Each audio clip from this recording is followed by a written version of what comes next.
Olá, meninos! Sejam bem-vindos de volta a um novo vídeo no meu canal.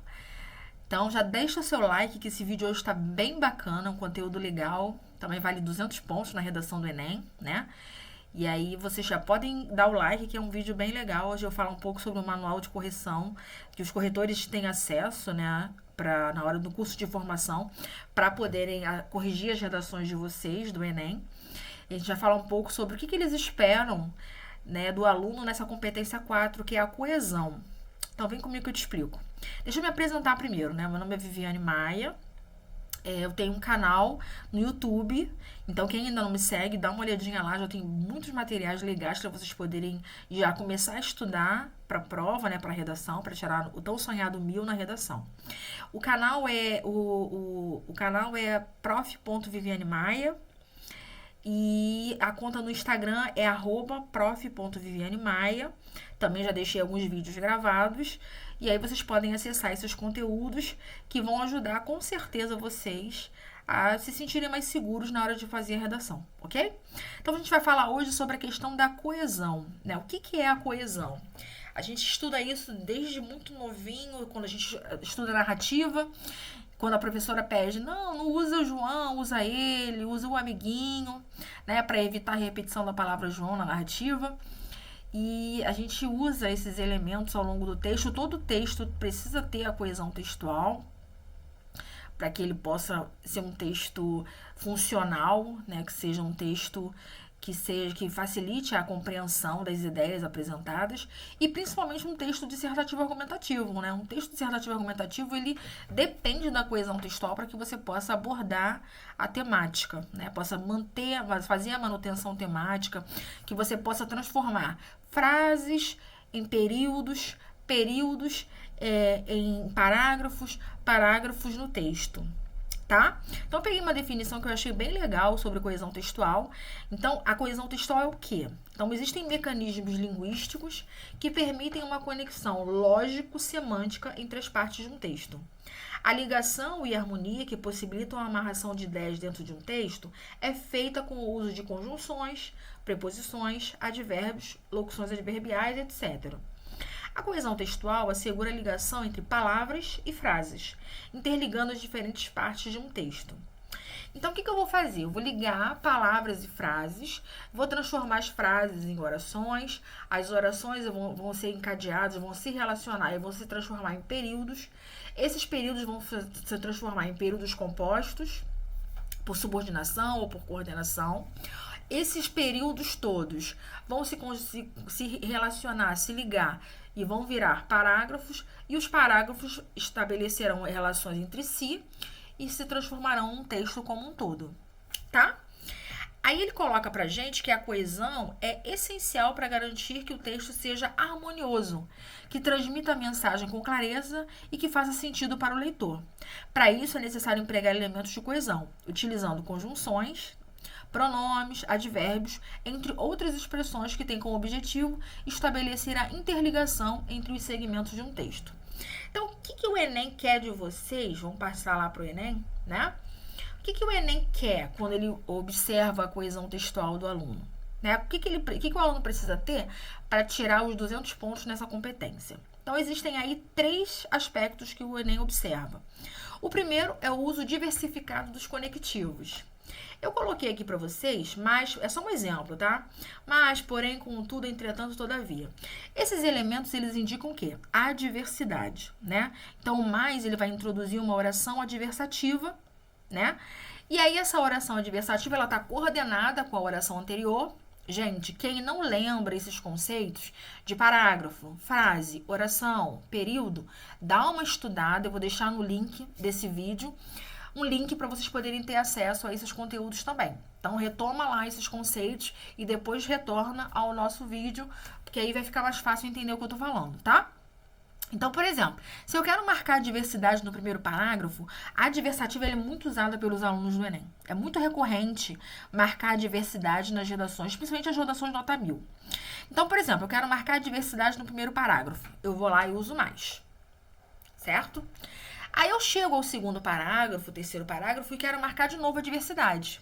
O que eu vou fazer? Eu vou usar o mais de novo? Não. Eu vou usar o porém, Ou vou usar o contudo, ou entretanto, ou todavia. Isso vai ser o uso diversificado dos conectivos, entenderam? Então, o Enem, ele espera isso do aluno, que o aluno não fique repetindo os conectivos, ok? Depois, ele quer que você use o conectivo com um valor semântico adequado. Então, olha esse exemplo aqui. Ela é inteligente, mas foi aprovada em primeiro lugar para medicina. Gente, eu tenho aqui duas orações. Ela é inteligente, é a minha primeira oração, certo? E mais foi aprovada em primeiro lugar é a minha segunda oração. Quem está introduzindo a segunda oração é o conectivo que está aqui sublinhado, é o mais. Só que, do ponto de vista semântico, essa segunda oração, ela não está logicamente ligada, né, do ponto de vista semântico, não é adequado utilizar essa segunda oração. Por quê? O mais, ele quebra uma expectativa. Ele indica oposição. Quando eu digo que ela é inteligente, qual é a expectativa que eu crio? De que essa pessoa foi aprovada, né? E aí ele diz, mas foi aprovada? Ele não quebrou essa expectativa, ele manteve a expectativa. Então, o mais aí está errada, tá? Então, eu teria que utilizar e, né? Ela é inteligente e foi aprovada. Ou eu posso colocar o por isso, eu posso colocar aí uma conclusão. Então, ó, por isso foi aprovada em primeiro lugar. Então, aí sim eu estaria usando de forma adequada o conectivo, ok? Então, eu marco aí uma conclusão. Ela é inteligente, a que conclusão eu chego? Por isso, ela foi aprovada em primeiro lugar para medicina. Então, aí, o correto não é o mais, e sim um outro conectivo. Dentre eles, poderia colocar aí o por isso, ok? Então, nesse caso, se o aluno faz esse exemplo que eu deixei, ó, vou apagar e vou colocar de novo. Ó. Se ele faz isso, ele não faz o uso do conectivo com o valor semântico adequado. E aí, no Enem, ele vai perder ponto. Ok? Então, vamos deixar a forma certa para não restarem dúvidas. Então, vamos lá. Aqui é por isso. Então, ó. Por isso foi aprovada. Deixa eu botar aqui um ponto e vírgula para ficar bem bonitinho, tá? Por isso foi aprovada em primeiro lugar para a medicina, ok? Então, eu marco aí uma conclusão e não uma adversidade, tá bom? Porque quando eu digo ela é inteligente, a expectativa de que eu crio é de que essa pessoa foi aprovada, né? De que ela vai ter êxito nos concursos a que ela se presta.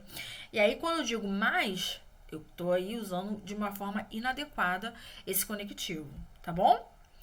O outro elemento, outro aspecto que o Enem olha para avaliar, né, para você tirar os 200 pontos nessa competência, é o uso de operadores argumentativos ao longo do texto e em dois momentos iniciando o parágrafo do texto. A gente vai ver isso. Eu tenho aí no finalzinho dessa aula uma redação nota 1000 em que eu destaquei todos os conectivos que a aluna usou, tá?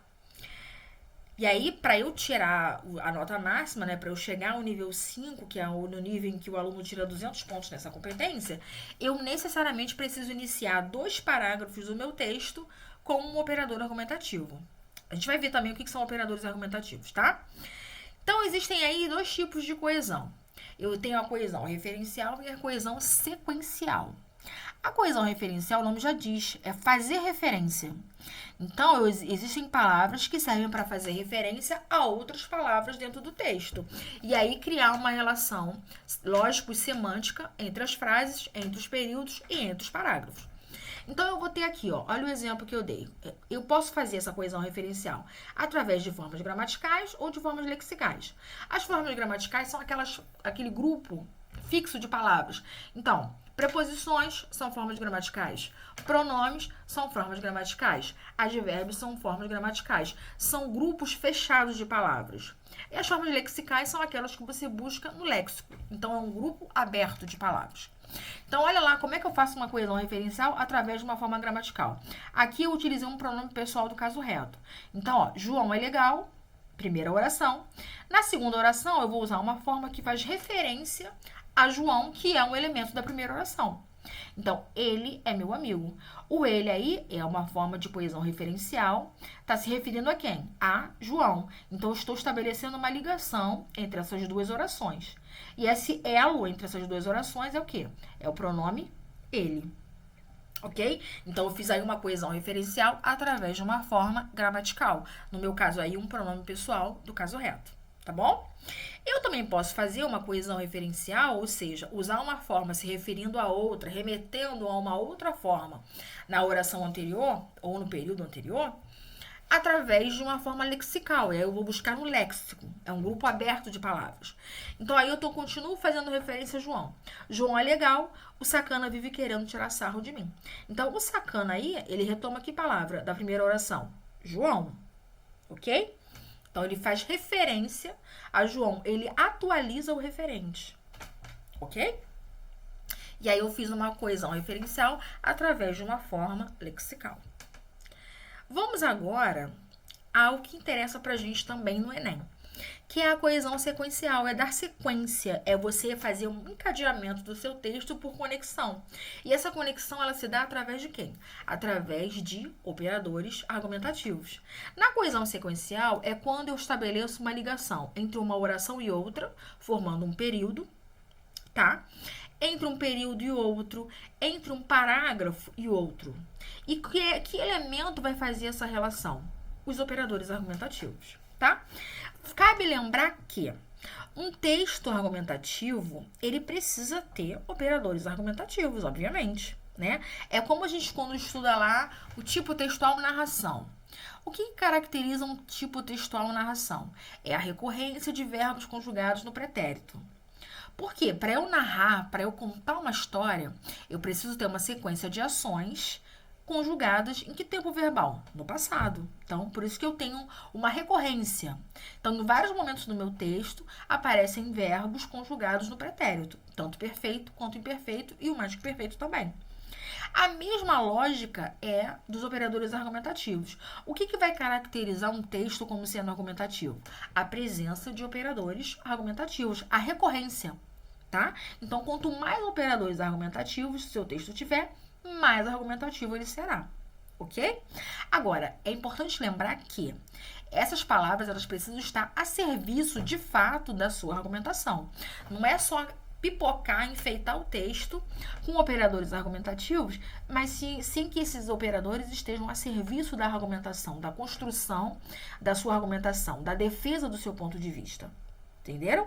Então, esses operadores eles precisam estar subordinados à argumentação do seu texto. A gente vai ver isso daqui a pouquinho. Então, vamos lá. Os conectivos, esses operadores argumentativos, estabelecem relações lógico-semânticas entre as orações dentro de um período e também entre períodos dentro de um parágrafo. Além disso, espera-se que esses elementos conectem também os parágrafos dentro de um texto dissertativo argumentativo. Aqui abaixo, eu achei interessante pegar do manual do corretor da redação, que é um material que o INEP disponibilizou esse ano em função da pandemia para ajudar os alunos, né? Na página 13, ele fala o seguinte: há várias outras formas por meio das quais os operadores argumentativos se realizam, mas não basta que estejam abundantemente distribuídos em quase todas as linhas, denunciando uma tentativa forçada de usar o máximo possível de coesivos. Longe disso. Trata-se de avaliar em que medida os operadores estão, de fato, contribuindo para a articulação dos argumentos ao longo do texto. Então, isso é muito importante.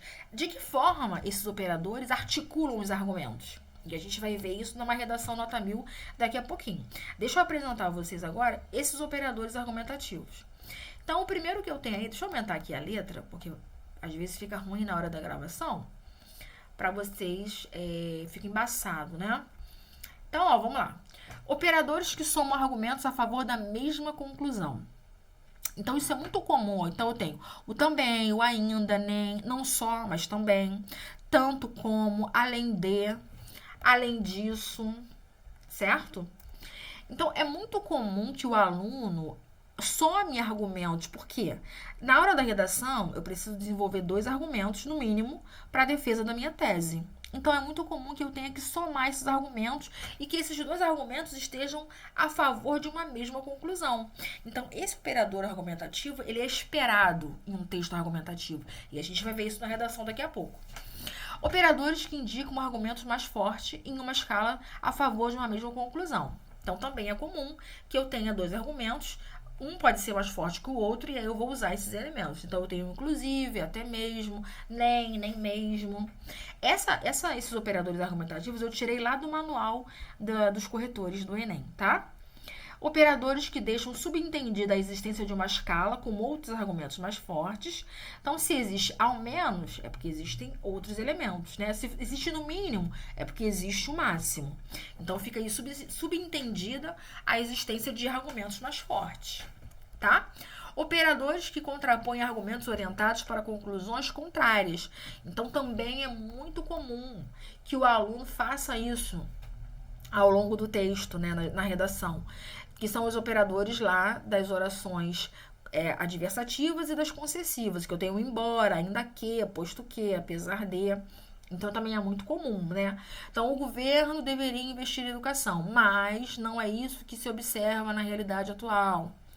Então, assim, é muito comum que os alunos usem, né, usem esse valor semântico, né, ao longo da redação, tá? Operadores que introduzem uma conclusão com relação a argumentos apresentados em enunciados anteriores. Isso aqui também é típico do texto argumentativo. No final, o último parágrafo é o parágrafo o quê? De conclusão. Então, espera-se que o aluno use esses conectivos. Então, logo, portanto, pois, por isso, por conseguinte, em decorrência, resumindo, concluindo, são aí os operadores que aparecem lá na conclusão, no último parágrafo. Tá? Não só no último parágrafo, ao longo do texto eu também posso, dentro de um parágrafo, chegar a uma conclusão. Então, é normal que isso aconteça. Mas é um modelo da redação que no último parágrafo você faça a conclusão. E aí, se você vai fazer a conclusão no último parágrafo, é essencial que você inicie esse parágrafo usando esses conectivos. Tá bom? Depois eu tenho os operadores que introduzem uma justificativa ou explicação relativa ao enunciado anterior. Então, também é muito comum que os alunos usem esse tipo de valor semântico na redação. Então, por exemplo, lá na conclusão, quando eu vou apresentar minha proposta de intervenção, eu posso dizer: o governo deve fazer tal coisa porque a responsabilidade é dele. Né? Então, eu vou chegar aí a uma justificativa ou uma explicação do que eu disse. E aí eu vou pontuar esses elementos. Também é muito comum os alunos utilizarem esse tipo de operador argumentativo no texto, tá? Operadores que estabelecem relações de comparação entre elementos, visando uma determinada conclusão. Então, a comparação também é muito comum acontecer. Operadores que introduzem argumentos alternativos ou que levam a conclusões diferentes ou opostas. Operadores que introduzem no enunciado conteúdos pressupostos, né? Então, já, ainda, agora. Operadores que funcionam numa escala orientada para a afirmação da totalidade ou para a negação da totalidade, né? Esses aí não são tão usados, tá? Então, aqui, desses aqui, os que eles mais usam na redação são o da conclusão, né? Então, eu tenho aqui, que é o número 6. Não, desculpem, né? O número 6 não. O número 6 também é muito utilizado quando eu vou dar uma justificativa ou uma explicação. Porque eu quero convencer o meu leitor. O texto argumentativo, ele faz o quê? Você tenta convencer o seu leitor sobre o seu ponto de vista, sobre a validade do seu ponto de vista. Então, é natural que você justifique as suas afirmações.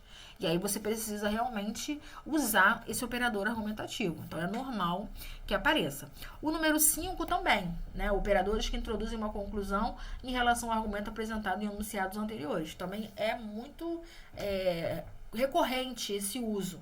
E é até esperado, como eu já coloquei para vocês. Se eu vou fazer a conclusão, eu preciso de um operador que indique conclusão. Tá? O número 4 também, que são os que contrapõem argumentos orientados para conclusões contrárias. Então, a gente vai ver isso na redação. Vamos olhar a redação agora? Porque aí a gente vai tirar todas essas dúvidas. Então, vamos lá. Uma redação nota 1000. O tema da redação é do Enem de 2017, Desafios para a Formação Educacional de Surdos no Brasil. E aí, o que eu fiz? Eu vou partir do macro para o micro. Então, eu vou olhar a relação entre os parágrafos e depois eu vou olhar dentro de cada parágrafo, tá? Eu coloquei em verde todos os elementos que estão ligando uma oração a outra, um período ao outro, tá? Então, dentro de um parágrafo. E coloquei em amarelo os conectivos, os operadores argumentativos que estão ligando parágrafos, ok?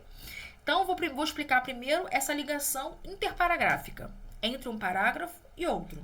para facilitar a compreensão de vocês, tá bom? Então, vamos lá. Nessa redação, na introdução, o aluno precisa apresentar a tese. A gente já viu, eu fiz um vídeo sobre isso, depois eu vou deixar um link para vocês. A gente viu que na introdução, o que eu tenho que apresentar? Eu tenho que contextualizar o tema, apresentar informações sobre o tema e apresentar a minha tese e os argumentos que vão sustentar a minha tese. Então, vamos lá. Na mitologia grega, Sísifo foi condenado por Zeus a rolar uma enorme pedra morro acima eternamente. Todos os dias, Sísifo atingiu o topo do rochedo. Contudo, era vencido pela exaustão. Assim, a pedra retornava à base. Odiernamente, esse mito assemelha-se à luta cotidiana dos deficientes auditivos brasileiros, os quais buscam ultrapassar as barreiras as quais os separam do direito à educação. Nesse contexto, não há dúvida de que a formação educacional de surdos é um desafio no Brasil, o qual ocorre, infelizmente, devido não só à negligência governamental, mas também ao preconceito da sociedade. Então, deixa eu explicar para vocês. Aqui nessa frase que começa nesse contexto, a aluna apresenta a tese, que é a frase que vem à sequência. Então, ó, nesse contexto, não há dúvidas de que a formação educacional de surdos é um desafio no Brasil. Então, aí ela está apresentando o ponto de vista que ela vai defender. Esse ponto de vista vai ao encontro do que o tema propõe. O tema diz desafios, né? A escolha, a seleção vocabular desafios, já aponta que isso é, de certa forma, um problema. E aí ela concorda com a proposta temática. Ela fala, não há dúvidas, né, de que a formação educacional de surdos é um desafio no Brasil. Então, essa é a tese da aluna. É o ponto de vista que ela vai defender. Na sequência, ela vai apresentar os argumentos. Ou seja, ela vai apresentar que informações ela vai usar para sustentar esse ponto de vista, de que há realmente um desafio na educação, na formação educacional dos surdos no Brasil. Então, que informações são essas? Por que é um desafio educar, formar os surdos no Brasil? Então, ela coloca aí 2 argumentos. Primeiro, a negligência governamental, né? E o segundo, o preconceito da sociedade. Então, esses 2 são os 2 argumentos que ela vai desenvolver ao longo do texto para provar a tese dela de que, de fato, é um desafio formar os surdos no Brasil. Então, no segundo parágrafo, que é esse aqui, ó, a Constituição Cidadã de 88, ela desenvolve o primeiro argumento, que é a questão da negligência governamental, tá? E no terceiro parágrafo, por que ela começa com outro sim? O outro sim é um elemento que indica soma, adição. Ela está somando o argumento do segundo parágrafo ao argumento do terceiro parágrafo. Então, ela está somando a negligência governamental ao preconceito da sociedade, que são os 2 argumentos que ela usou para sustentar a tese dela, de que não há dúvidas de que a formação educacional de surdos é um desafio no Brasil. Percebem? Então, esse elemento aqui, que indica soma, está somando o primeiro argumento ao segundo. Certo? Então, isso aqui vai ao encontro do que o Enem quer. O Enem ele não quer que você faça um uso forçado dos operadores argumentativos. Ele quer que esses elementos estejam articulados de forma a garantir a sua argumentação. E é o que a aluna realmente faz.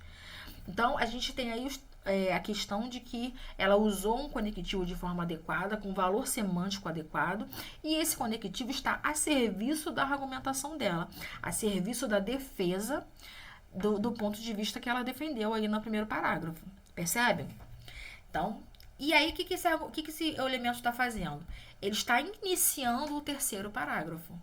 Para essa aluna tirar 200 pontos na competência de número 4, que é a coesão, ela precisa iniciar 2 parágrafos do texto com um operador argumentativo. E aí ela usou o outro sim, que indica soma, e agora está usando portanto, lá no finalzinho, ó, para introduzir a conclusão. Portanto, indubitavelmente, medidas são necessárias para resolver esse problema. Percebem? Então, aí é um outro momento que ela inicia um parágrafo com um operador argumentativo que indica conclusão. Certo? E aí ela está fazendo aí o que é pedido. Ela está se adequando às exigências do Enem. tá bom? Então, esse é um olhar macro. Eu tô olhando que a gente chama isso de coesão interparagráfica, entre parágrafos. Então, no terceiro parágrafo, ela conectou o terceiro parágrafo ao segundo, certo? Que ela está somando um argumento a outro. E no último parágrafo, ela está dizendo aqui, olha, eu vou iniciar agora um parágrafo que é uma conclusão dos enunciados anteriores, dos parágrafos anteriores, tá bom? Agora a gente vai olhar um pouco a coesão intraparagráfica dentro do parágrafo, certo? Então, dentro do parágrafo, a gente vai perceber, olha quanto a exuberância, né, a recorrência de elementos de coesão textual. Olha que barato, né? Então, aqui ela usa muitos elementos de coesão textual. E aí ela usa, ó, na mitologia grega, Sísifo foi condenado por Zeus a rolar uma enorme pedra morro acima eternamente. Todos os dias, Sísifo atingiu o topo do rochedo, contudo, então ela usa lá a adversativa, né? Era vencido pela exaustão. Assim a pedra retornava, então, portanto, a pedra retornava, aí ela marca uma conclusão. Odiernamente, esse mito, né? Então, esse mito retornando Sísifo, né? A história de Sísifo. Assemelha-se à luta cotidiana dos deficientes auditivos brasileiros, certo? Os quais, aí ela usa aí um pronome relativo para retomar os auditivos, deficientes auditivos brasileiros. Buscam ultrapassar as barreiras, as quais, mais um pronome relativo, os separam, né? Então aqui, ó, come mosca, né? Os separam, os aí, ó. Olha um pronome retomando deficientes auditivos. Deixa eu pintar aqui, ó. Vamos corrigir o erro. Do direito à educação. Então, ó, nesse contexto, que contexto? Nesse contexto que ela descreveu anteriormente. Então, ela está ligando esse último período do parágrafo dela aos demais, ao primeiro, ao segundo e ao terceiro. Tá?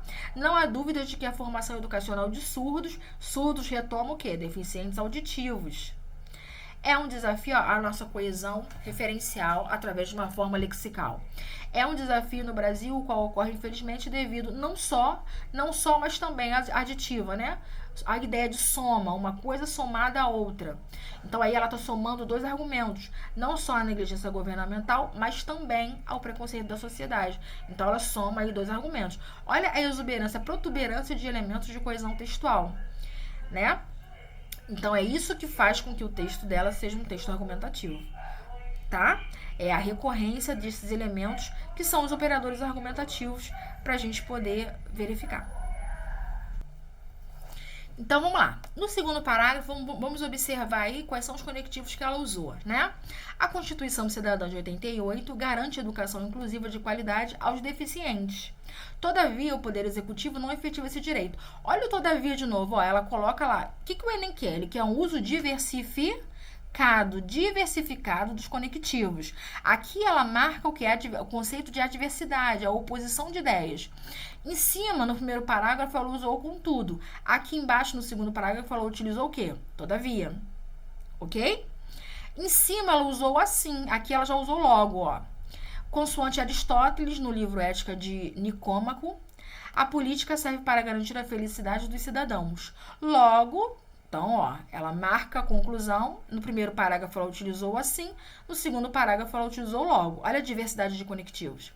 Se verifica que esse conceito, mais uma vez o conceito, encontra-se deturpado no Brasil, à medida que a oferta não apenas. Aqui ela colocou não só, aqui ela bota não apenas, como também. Então, mais uma vez, ela marca a adição, né, a soma de ideias, mas aí ela usa o não apenas e o como também. Em cima ela colocou o não só e o mais também. Tá? Certo? Então, aqui a gente vai ver, ó, não apenas, como também, né, da preparação do número suficiente de professores especializados no Brasil com surdos. E aí, mais uma vez, ela usa, né, o elemento surdo, né, a manutenção temática, usando sinônimos para poder manter, né, abordar o tema. Não está presente em todo o território nacional, fazendo os direitos permanecerem no papel. Outro sim, e a gente já falou sobre esse conectivo, que está ligando um parágrafo a outro. O preconceito da sociedade ainda é um grande impasse, a permanência dos deficientes auditivos nas escolas. Tristemente, a existência da discriminação contra os surdos é reflexo da valorização dos padrões criados pela consciência coletiva. No entanto, e aí ela estabelece mais um momento aí, ó, de adversidade. Então, percebe que ela utilizou Olha que legal. Ela usa o contudo no primeiro parágrafo. Então, aqui, ó, o contudo no primeiro parágrafo. No segundo parágrafo, ela marca de novo a diversidade, usa o todavia, certo? No terceiro parágrafo, ela usa o no entanto. Percebe? Então, isso é a diversidade de conectivos, tá? Segundo o pensador e ativista francês Michel Foucault, é preciso mostrar às pessoas que elas, e aí ela usa o elas para se referir a pessoas, são as mais livres do que pensam para quebrar pensamentos errôneos construídos em outros momentos históricos. Assim, então aqui, ó, ela usa o conectivo para indicar uma conclusão.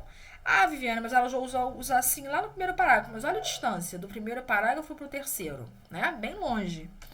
Uma mudança nos valores da sociedade é fundamental para transpor as barreiras à formação educacional dos surdos. Tá aqui, ó. Surdos de novo, tá? Comi mosca aqui de novo. Então, portanto, a gente já falou sobre esse conectivo. Ele está fazendo uma conexão interparagráfica entre um parágrafo e outro. No caso, entre todos os parágrafos e o último, tá? Portanto, indubitavelmente, medidas são necessárias para resolver esse problema. Então, esse problema retoma o quê? O que foi dito no terceiro parágrafo, tá? Cabe ao Ministério da Educação criar um projeto para ser desenvolvido nas escolas, o qual, usa lá o pronomezinho relativo, promova palestras, apresentações artísticas e atividades lúdicas a respeito do cotidiano e do direito dos surdos. Uma vez que, olha ela marcando aí uma justificativa para o enunciado anterior. Ela acha que é o Ministério da Educação que deve criar um projeto para ser desenvolvido nas escolas. Agora ela vai justificar essa fala dela, uma vez que ações culturais coletivas têm um imenso poder transformador. Então ela justifica o que ela diz no enunciado anterior. Aqui ela coloca uma oração com finalidade, né, adverbial final. Então, ó, a fim de que a comunidade escolar e a sociedade no geral, por conseguinte, conscientizem-se. Desse modo, mais um conectivo, é uma expressão, né, conectora, a realidade distanciar-se-á